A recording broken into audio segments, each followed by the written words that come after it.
नमस्कार दर्शक बंधु शुभ संध्या आम नहीं आसु देश विदेश राज्यर 20 गुरुत्वपूर्ण खबर भल लगे वीडियो को लाइक करने सहित चैनल नुआ थे सब्सक्राइब करी आपन जिलार नाम लिखिदेवे जहाँफल प्रत्येक दिन आपन जिलार खबर पाइपर तेज चलते कौन रही खबर तापर नजर पकईबा।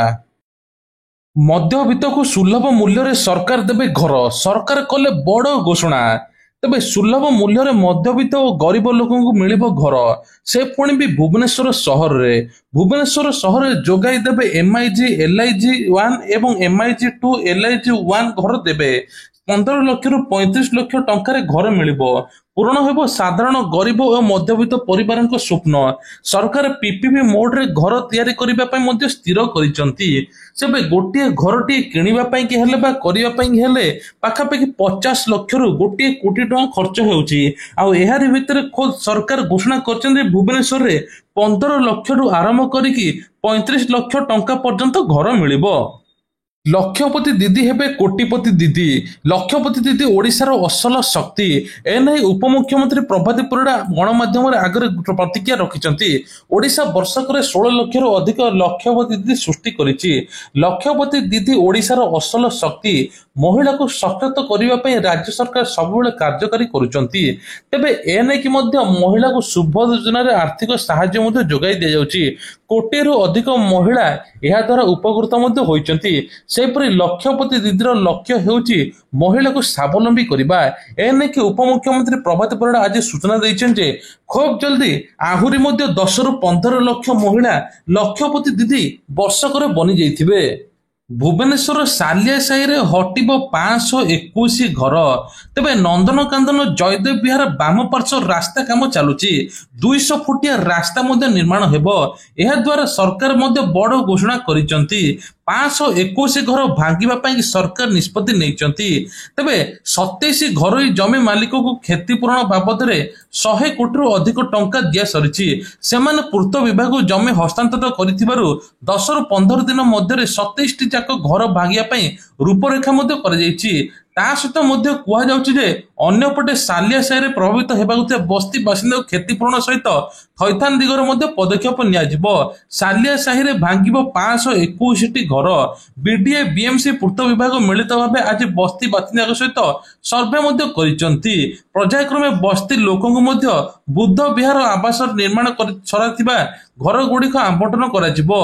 तेबे एने कि सरकार कहछन जे विभिन्न ब्लॉक को रास्ता निर्माण सहित अपार्टमेंट को पानीय जल बिजुली संयोग एवं अन्य आनुषंगिक व्यवस्था आसता मासक मध्य शेष करने रास्ता काम आगे ने लक्ष्य रखिछन्ती सरकार। सामना को आसला तत्काल टिकेट बुकिंग रो प्रकृत सत IRCTC कहला एमिति तेबे रेलबाई द्वारा यात्री मानक दिया जाउथबा एक सुविधा जदि कौनसी लोकंकर कौनसी कारण हठात यात्रा करने आवश्यक पड़े तेबे सेमाने तत्काल टिकेट बुकिंग करती एथिपाई यात्री मानक अतिरिक्त टंका देबाकू पड़े किंतु एते सब परे भी आपन को एक कन्फर्म टिकेट मिलिबो कि नाही सेथिपाई द्वंद्व मध्ये रहिबाकू पड़े कारण हजार हजार लोग टिकेट पाई कि मध्ये चेष्टा करितांती।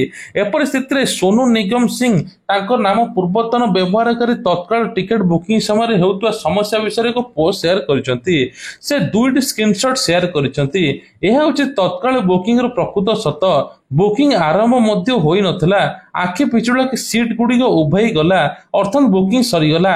IRCTC मध्य भाइराल पोस्ट पर प्रतिक्रिया करी एभरी कहचंती किछि लोके तेबे कहचन जे एमिते हठात काहेकि क्रैश हला आपरे आउ के व्यवहार करूची ना रेलबाई कर्मचारी अछंती सेने कि मध्य प्रश्न सृष्टि होची जहा फल गोटे लोक कन्फर्म टिकेट मध्य पाई पारु नाही। ओडिसा रे पुणी 5 जण कोरोना आक्रांत कर्णाटक रे नुआ 40 आक्रांत देश रे एबे पाखापाखि 1200 रु अधिक पार कोरोना आक्रांत तेबे एने कि सरकार तरफ बड़ घोषणा जदि थंडा जर काश थकापण आसुची तुरंत आपण निजर टेस्ट कराई नियंतु तेबे कुआ सरकार एबे कोविड पे समस्त प्रस्तुति करिसंती एथर जनसाधारण कहते भयभीत न होई निजर ट्रीटमेंट कराई दियंतु जहा फल रे आम आसंता रोग को अटकाई परिबा ତେବେ ଏନେଇକି ସରକାର ସକ୍ରିୟ ଅଛନ୍ତି। ତେବେ କୁହାଯାଇଛି ଯେ କେରଳରେ ସର୍ବାଧିକ କୋଭିଡ ସଂକ୍ରମିତ ଚିହ୍ନଟ ହୋଇଛି। ରାଜ୍ୟର ସ୍ୱାସ୍ଥ୍ୟ ମନ୍ତ୍ରୀ ସମସ୍ତ ଜିଲ୍ଲାର ନଜର ରଖିବା ପାଇଁ କହିଛନ୍ତି। କେରଳରେ ଡାକ୍ତରଖାନା ଗୁଡ଼ିକ ମାସ୍କ ପିନ୍ଧିବା ବାଧ୍ୟତାମୂଳକ ହୋଇଯାଇଛି। ଥଣ୍ଡା କାଶ ଲକ୍ଷଣ ହେଲେ ମଧ୍ୟ ଲୋକଙ୍କୁ ମାସ୍କ ପିନ୍ଧିବା ପାଇଁ ପରାମର୍ଶ ଦିଆଯାଇଛି। ଅଧା ରହିଗଲା ହୋମଗାର୍ଡଙ୍କ ସ୍ୱପ୍ନ, ଚାକିରି ପାଇଁ ଗଲା ଜୀବନ, ଶାରୀରିକ ପରୀକ୍ଷା ବେଳେ ଟଳି ପଡ଼ିଲେ ଯୁବକ। ତେବେ ହୋମଗାର୍ଡ ନିଯୁକ୍ତି ପାଇଁ ଚାଲିଥିଲା ଶାରୀରିକ ପରୀକ୍ଷା। ମୃତ ଯୁବକ ରାମଗିରି ଥାନା ପରିସଲା ଗାଁର ବୋଲି ଜଣାପଡ଼ିଛି। ତେବେ କୁହାଯାଉଛି ଯେ ଶାରୀରିକ ପରୀକ୍ଷାରେ ଆଉ ଜଣେ ଯୁବକ ମଧ୍ୟ ଗୁରୁତର ହୋଇ ଜଣେ ଯୁବକ ଟଳି ପଡ଼ିଛନ୍ତି, ଯାହାଫଳରେ ଜଣେ ଗୁରୁତର ଆଉ ଜଣେ ମଧ୍ୟ ମୃତ୍ୟୁ ହୋଇଛି। ଏନେଇକି ସରକାର କହିଛନ୍ତି ଆର୍ଥିକ ସହାୟତା 4 ଲକ୍ଷ ଟଙ୍କା ଦିଆଯିବ। ଲଗାତାର ଚତୁର୍ଥ ଦିନ ଶସ୍ତା ହୋଇଗଲା ସୁନା। ତେବେ ଜାଣନ୍ତୁ 10 ଗ୍ରାମ ଗୋଲ୍ଡ ମୂଲ୍ୟ କେତେ? 22 କ୍ୟାରେଟ ସୁନାର ଦର 10 ଗ୍ରାମ ପିଛା 89,340 ଟଙ୍କାରେ ବିକ୍ରି ହେଉଛି। 24 କ୍ୟାରେଟ ସୁନା ଦର 10 ଗ୍ରାମ ପିଛା 97,470 ଟଙ୍କା ବିକ୍ରି ହେଉଛି। ମୁମ୍ବାଇରେ ରୂପାର ଦର 100 ଟଙ୍କା ହ୍ରାସ ଘଟିଛି। ତେବେ 10 ଗ୍ରାମ ପିଛା 94 ଟଙ୍କା 663 ମଧ୍ୟ ମୁମ୍ବାଇରେ ବିକ୍ରି ହେଉଛି। ଦିଲ୍ଲୀରେ ମଧ୍ୟ ସେହିଭଳି 89,490 ଥିବା ବେଳେ 97,629 ଟଙ୍କା ମଧ୍ୟ ଅଛି। ଆଉ ଭୁବନେଶ୍ୱରରେ ମଧ୍ୟ ସେମ୍ ଦାମରେ ଅଛି। ତେବେ କୁହାଯାଉଛି ଲଗାତାର 4 ଦିନ ହେବ କିଛି କିଛି ପରିମାଣରେ ସୁନା ହ୍ରାସ ପାଇଛି। ସାକ୍ଷୀ ଗୋପାଳରୁ ବିକଶିତ କୃଷି ସଂକଳ୍ପ ଅଭିଯାନର ଶୁଭାରମ୍ଭ। 15 ଦିନରେ 1,05 କୋଟି ଚାଷୀଙ୍କୁ ମଧ୍ୟ ସିଧାସଳଖ ଭେଟିବେ ସରକାର। ଭାରତ ସରକାର କୃଷି ଓ କୃଷକ କଲ୍ୟାଣ ମନ୍ତ୍ରାଳୟ ପକ୍ଷରୁ ଆଜି ପୁରୀର ସାକ୍ଷୀଗୋପାଳ ସ୍ଥିତ କୃଷି ବିଜ୍ଞାନ କେନ୍ଦ୍ରଠାରେ ବିକଶିତ କୃଷି ସଂକଳ୍ପ ଅଭିଯାନ ଆରମ୍ଭ ହୋଇଛି। ଏହି କାର୍ଯ୍ୟକ୍ରମରେ ମୁଖ୍ୟ ଅତିଥି ଭାବେ ଏଥର ଯୋଗ ଦେଇଛନ୍ତି ମନ୍ତ୍ରୀ। ତେବେ ସବୁଠାରୁ ବଡ଼ କଥା ହେଉଛି ଯେ ଏହି କାର୍ଯ୍ୟକ୍ରମକୁ ଏକ ପେଡ୍ ନାମ କେ ନାମ ଅଭିଯାନ ଆଧାରରେ ଗଛ ଲଗାଇ ଉଦ୍ଘାଟନ କରାଯାଇଛି। ତେବେ 15 ଦିନ ଚାଲୁ ରହିଥିବା ଏହି ଅଭିଯାନରେ ପ୍ରାୟ 1,05 କୋଟି ଚାଷୀଙ୍କର ସରକାରଙ୍କ ସହିତ ସିଧାସଳଖ ଦେଖା ହେବ। ନୂତନ କୃଷି ଜ୍ଞାନ କୌଶଳ ପ୍ରଯୁକ୍ତି ବିଦ୍ୟା ବିଷୟରେ ଅବଗତ କରାଇବେ। ଏହି ଅବସରରେ ଜନସାଧାରଣଙ୍କୁ ଉଦ୍ବୋଧନ ଦେଇ ମୁଖ୍ୟମନ୍ତ୍ରୀ ଚାଷୀମାନଙ୍କୁ ମଧ୍ୟ ଆଧୁନିକ ପ୍ରଯୁକ୍ତି ବିଦ୍ୟା ଏବଂ ନୂତନ ବିହନ କିସମ ମାଧ୍ୟମରେ ସଚେତନତା ସୃଷ୍ଟି କରାଯିବ। ତା ସହିତ ଆଜିଠାରୁ ଜୁନ 12 ପର୍ଯ୍ୟନ୍ତ ଦେଶବ୍ୟାପୀ ବିକଶିତ କୃଷି ସଂକଳ୍ପ ଅଭିଯାନ ଭାରତ ସରକାରଙ୍କ ଯୁଗାନ୍ତକାରୀ ପଦକ୍ଷେପ ନିଆଯିବ। ଚାଷୀମାନଙ୍କ ପାଇଁ ବିଭିନ୍ନ ପ୍ରକାର ସହାୟତା ମଧ୍ୟ ମିଳିବ। ନୂତନ ପ୍ରକାର ପ୍ରଯୁକ୍ତି ବିଦ୍ୟାରେ ସାମିଲ ମଧ୍ୟ ଦେବା ପାଇଁ ପଡ଼ିବ। ଏନେଇକି ମୁଖ୍ୟମନ୍ତ୍ରୀ କହିଛନ୍ତି ଚାଷୀ ହେଲେ ସବୁଠାରୁ ସବୁ କିଛି। ଚାଷୀ ପାଇଁ ଆମେ ଆଉ ଚାଷୀକୁ ନିହାତି ମୁଖ୍ୟ ଭୂମିକା ଦେବା ଦରକାର।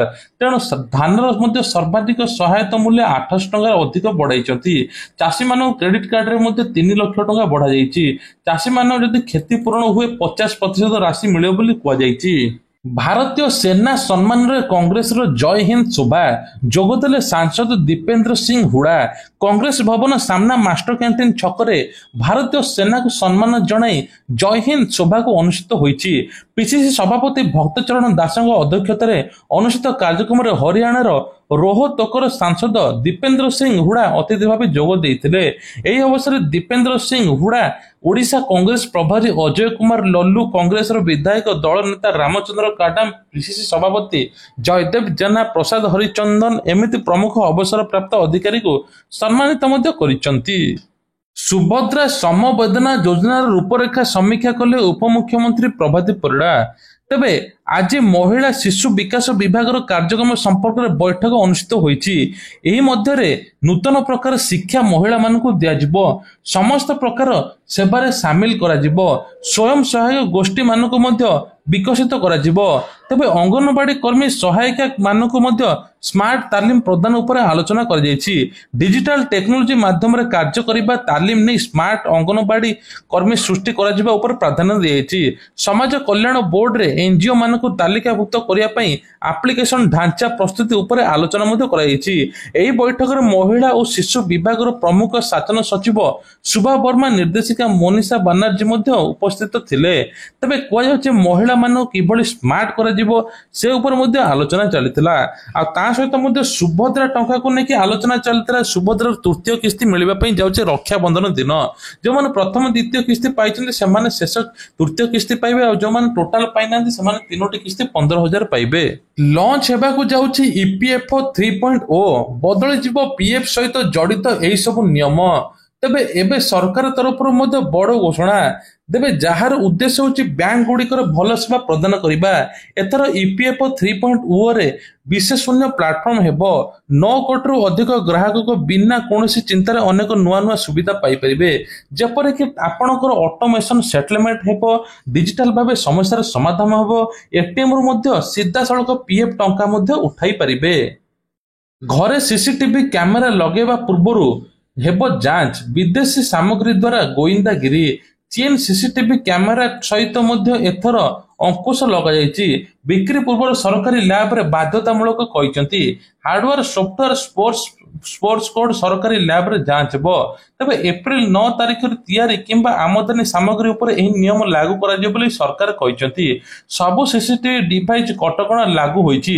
ଚାଇନାର ସବୁ ଜିନିଷ ଗୁପ୍ତଚରଗିରି କରୁଥିବା ସନ୍ଦେହ କରାଯାଇଛି। ତେଣୁ ଏନେଇ ସରକାର ବଡ଼ ଘୋଷଣା ମଧ୍ୟ କରିଛନ୍ତି। ଆମେରିକା ସରକାରରେ ନିଜ ପଦରୁ ଇସ୍ତଫା ଦେଲେ ଏଲନ୍ ମସ୍କ। ତେବେ ଭାଙ୍ଗିଲା ଟ୍ରମ୍ପ ଓ ମସ୍କଙ୍କ ଯୋଡ଼ି। ଆମେରିକା ସରକାରରେ ନିଜ ପଦରୁ ଇସ୍ତଫା ଦେଇଛନ୍ତି ଏଲନ୍ ମସ୍କ। ଟ୍ରମ୍ପ ସରକାରରେ ଏବେ ଡିଓଜି ମୁଖ୍ୟ ଭାବେ ଦାୟିତ୍ୱ ସମ୍ଭାଳୁଥିବା ମସ୍କ ଅଚାନକ ନିଜ ପଦରୁ ଇସ୍ତଫା ଦେଇଛନ୍ତି। ଏନେଇ ସୋସିଆଲ ମିଡିଆ ପ୍ଲାଟଫର୍ମ ଏକ୍ସରେ ସୂଚନା ଦେଇଛନ୍ତି ମସ୍କ। ସେ କହିଛନ୍ତି, ଆମେରିକା ସରକାରରେ ବିଶେଷ କର୍ମଚାରୀ ଭାବେ ମୋର କାର୍ଯ୍ୟକାଳ ଶେଷ ହୋଇଛି। ଅଯଥା ଖର୍ଚ୍ଚ କମାଇବା ପାଇଁ ସୁଯୋଗ ଦେଇଥିବାରୁ ଟ୍ରମ୍ପଙ୍କୁ ଧନ୍ୟବାଦ ଦେବାକୁ ଚାହୁଁଛି। ସମୟ ସହିତ ଡିଓଜି ବିଭାଗ ଆହୁରି ଶକ୍ତିଶାଳୀ ହେବ। ତେବେ ଟ୍ରମ୍ପଙ୍କୁ ଦ୍ୱିତୀୟ ଥର ରାଷ୍ଟ୍ରପତି ଭାବେ ନିର୍ବାଚନ ପରେ ଏଲନ୍ ମସ୍କ ଡିଓଜି ମୁଖ୍ୟ ଭାବେ ନିଯୁକ୍ତି କରିଥିଲେ। ଏହି ବିଭାଗର କାର୍ଯ୍ୟ ଥିଲା ଯେ ସରକାରୀ ଖର୍ଚ୍ଚ କମ୍ କରିବା, ଅଯଥା ନିଯୁକ୍ତିରୁ କମାଇବା। ମସ୍କ ଏହି ବିଭାଗର ଦାୟିତ୍ୱ ନେବା ପରେ ଅନେକ ବିଭାଗରୁ ଛଟେଇ କରାଯାଇଥିବା ବେଳେ ସରକାରୀ ଖର୍ଚ୍ଚ କାଟ୍ କରାଯାଇଥିଲା। ହେଲେ ଉକ୍ତ ପଦବୀକୁ ବାଏ ବାଏ କରିଛନ୍ତି ମସ୍କ। କୁହାଯାଉଛି ଯେ ଟ୍ରମ୍ପଙ୍କର ମନ ଇଚ୍ଛା ନିଷ୍ପତ୍ତି ଏହି ବଡ଼ କାରଣ କୁହାଯାଉଛି। ଟ୍ରମ୍ପ ଯେଭଳି ନିଷ୍ପତ୍ତି ନେଉଛନ୍ତି, ଦିନକୁ ଦିନ ସମସ୍ତେ ଇସ୍ତଫା ମଧ୍ୟ ନେଉଛନ୍ତି। ଆସନ୍ତା ମାସରେ ମିଳିବା ପାଇଁ ଯାଉଛି ପିଏମ୍ କିଷାନର 20ତମ କିସ୍ତି। ତା ସହିତ ମଧ୍ୟ କୁହାଯାଉଛି ଆସନ୍ତା ମାସରେ ଭତ୍ତା 3,500 ମିଳିବ। ସରକାର ଏନେଇକି ବଡ଼ ଘୋଷଣା କରିଛନ୍ତି। ଏସ୍ଏଚ୍ଜି ମହିଳାକୁ 1 ଲକ୍ଷ ଟଙ୍କା ଋଣ ଦିଆଯିବ, ପୁଣି ବିନା ସୁଧରେ। ଏନେଇକି ମୁଖ୍ୟମନ୍ତ୍ରୀଙ୍କର ବଡ଼ ଘୋଷଣା। ତେବେ ଆସନ୍ତା ମାସରେ ମଧ୍ୟ ମୁଖ୍ୟମନ୍ତ୍ରୀଙ୍କର 1 ବର୍ଷ ପୂର୍ତ୍ତି ପାଳନ ହେବ, ଯାହାଫଳରେ ପ୍ରଧାନମନ୍ତ୍ରୀ ନରେନ୍ଦ୍ର ମୋଦି ମଧ୍ୟ ଆସିପାରନ୍ତି। ଉତ୍ତର ପଶ୍ଚିମ ବଙ୍ଗୋପସାଗରରେ ସୃଷ୍ଟି ହେଲା ଗଭୀର ଅବପାତ। ଏହି ଅବପାତ 20 କିଲୋମିଟର ବେଗରେ ଉତ୍ତର ଦିଗକୁ ଗତି କରି ଆହୁରି ଘନୀଭୂତ ହେବାର ସମ୍ଭାବନା ଅଛି। ଦୀଘାଠାରୁ 110 କିଲୋମିଟର ପୂର୍ବ ଦକ୍ଷିଣ ପୂର୍ବ ଦିଗରେ କେନ୍ଦ୍ରୀଭୂତ ହୋଇ ଉତ୍ତର ଦିଗରେ ଗତି କରି ଅପରାହ୍ନରେ ମଧ୍ୟ ଉତ୍ତର ଉପକୂଳ ଅତିକ୍ରମ କରିବା ସମ୍ଭାବନା ଅଛି। ଭୁବନେଶ୍ୱର ସ୍ଥିତ ପାଣିପାଗ କେନ୍ଦ୍ର ଏନେଇ ସୂଚନା ଦେଇଛନ୍ତି। ଆଜି ପ୍ରବଳ ବର୍ଷା ହେବ। 4 ଜିଲ୍ଲାକୁ ଅରେଞ୍ଜ ୱାର୍ଣ୍ଣିଂ ଜାରି କରାଯାଇଛି।